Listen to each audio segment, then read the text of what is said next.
Ang susunod na programa ay rated PG. Ito ay nangangailangan ng patnubay at gabay ng magulang para sa mga batang manunood. Ang aking tanda, sana sa lahat ng hiling, sa hirap at masasaya. Wala na talagang pag-asa itong si Zoe na magbago pa ang ugali at kumampi sa kung ano ba talaga ang tama dahil sa kabila ng kabutihang pinakita ng pamilya Tanyag sa kanya. Lalo na itong si Don Pepe ay nagawa niya pa rin itong traidorin at kampihan ang demunyita niyang ina. Kat nang pukpukin nga ni Moira ang matanda ng bote sa ulo na naging dahilan para mawalan ito ng malay, ay tinulungan niya pa si Moira kung paano ba nila maididispatch siya ang matanda.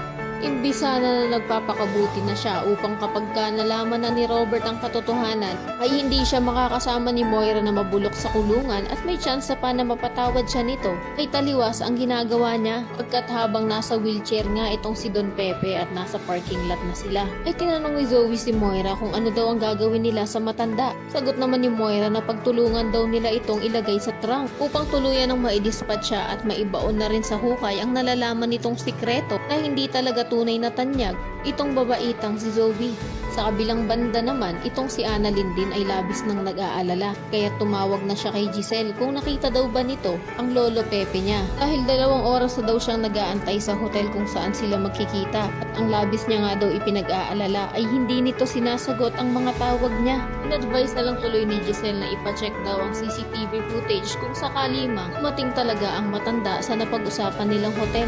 Pero bigo rin naman sila Annalyn na makita ang CCTV footage dahil ayon sa admin na simula umaga pa daw offline ang security system nila, kaya hindi rin nila makikita ang mga taong pumapasok at lumalabas ng hotel. Dito na tuloy lalong naghinala ang batang doktora na hindi daw kaya tama talaga ang kutob niya na nawawala na ang lolo Pepe niya.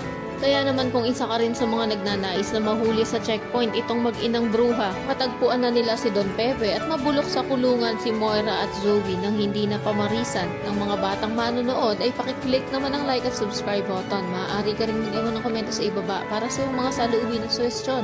Maraming salamat sa iyong panonood.